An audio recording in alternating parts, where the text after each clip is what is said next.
कभी देखा है ऐसा मार्वल यूनिवर्स की फिल्म का ट्रेलर आए और वो पूरी तरह विलन को डेडिकेट कर दिया जाए। RDJ 3 लेटर्स का छोटा सा नाम लेकिन इम्पैक्ट बहुत बड़ा डाला है। MCU बदल रहा है बॉस। अब बात सिर्फ सुपर हीरो मूवीज की नहीं है। इस नए क्लिप के बाद इतना कंफर्म है एवेंजर्स डूम्सडे MCU के हिस्ट्री का सबसे डार्क, सीरियस और मेंटली चैलेंजिंग एक्सपीरियंस होगा। जो MCU एक्सपर्ट्स हैं वो इस 2 मिनट के वीडियो से 2000 हिडन डिटेल्स ढूंढ के जरूर बता देंगे, बट एक चीज जिसे ढूंढने में कोई मेहनत नहीं करनी वो है ऑरा फार्मिंग। जो एक शब्द एग्जिस्ट करता है डिक्शनरी में, उसका नया ब्रांड एम्बेसडर डॉक्टर डूम बनने वाला है। क्या डायलॉग मारे हैं बंदे ने, सीधा दिल से आर पार हो गया। पहली बार देखा ऐसा एक इविल कैरेक्टर के आने से आइकॉनिक सुपर हीरोज का लेमलाइट खत्म हो गया है। 2 मिनट में ये सब कर दिया तो 2 घंटे में क्या क्या नहीं हो सकता है। साथ में एक रीजन भी समझाया जा रहा है, ये बंदा जो कर रहा है वो क्यों कर रहा है। पब्लिक को साइड चुनने पे मजबूर कर देंगे। गुड वर्सेस इविल ये फिल्म उतनी भी सिंपल नहीं है। डॉक्टर डूम का प्रेजेंटेशन पुराने MCU के विलन के लेवल से टोटली आउट ऑफ सिलेबस लग रहा है। थैनोस का लेवल भी क्रॉस कर दिया है। डूम का इम्पैक्ट स्टोरी वाइज और कास्टिंग वाइज बहुत ज्यादा डीप हो सकता है। सारे सुपर हीरोज की लाइफ हिल चुकी है।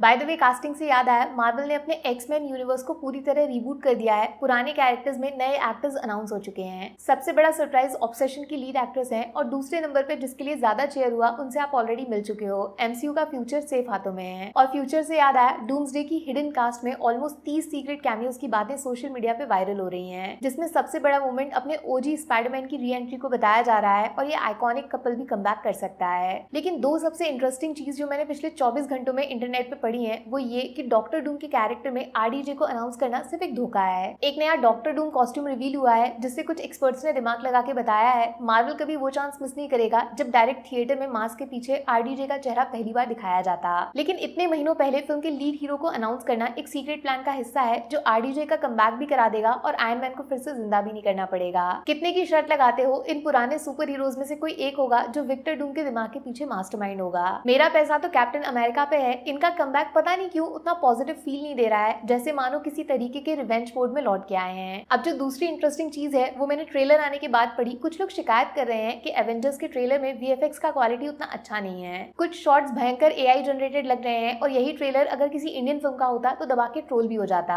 कुछ लोग तो ये भी बोल रहे हैं कि ऐसे ट्रेलर की क्वालिटी के बाद जब किंग का ट्रेलर आएगा तो मार्वल अपनी फिल्म की रिलीज डेट इंडिया में चेंज करके भाग जाएगा। ये सब तो सुनने में फिर भी नॉर्मल है, लेकिन कुछ लोग एवेंजर्स को रामायण के साथ कंपेयर करने में इतना आगे निकल गए कि एवेंजर्स को भोजपुरी फिल्मों से कंपेयर कर दिया। इनडायरेक्टली वो ऑडियंस को क्वेश्चन कर रहे हैं, एक ही चीज बार बार देखकर बोर नहीं हो जाते हो? वहाँ पे आइटम डांस, यहाँ पे पुराने आइटम नए रोल में, VFX, कास्टिंग, इमोशंस, इन सब पे सवाल नहीं पूछोगे? फिलहाल जितने मुंह उतनी बातें। रामायण प्लस किंग के चक्कर में एवेंजर्स को लेकर डिबेट तो होगा ही होगा, लेकिन इस ट्रेलर के बाद एक बात की गारंटी है, एवेंजर्स डूम्सडे सिर्फ इंडिया के अंदर पहले 24 घंटों में सेंचुरी मारेगा। मिनिमम 100 करोड़ नेट कलेक्शन, नए थिएटर खोल दो, बहुत सारा स्कोप है। ईमानदारी से बोला जाए तो एक फिक्शनल कैरेक्टर के स्क्रीन प्रेजेंस का कंपैरिजन इंडिया के सबसे बड़े स्टार और सबसे बड़ी फिल्म के साथ किया जाना फिल्म का लेवल सेट कर देता है। और जब ये मास्क हटेगा तब ये आइकॉनिक पोज हमेशा हमेशा के लिए हिस्ट्री बुक्स में चला जाएगा और all time cinema box office records का चुन चुन कर शिकार किया जाएगा। स्पाइडरमैन ब्रांड न्यू डे तो सिर्फ झांकी है, एवेंजर्स डूम्सडे का आना तो अभी बाकी है। लेकिन वो सवाल भूलना मत, डॉक्टर डूम कौन होगा असली डॉक्टर डूम? सोच के बताना।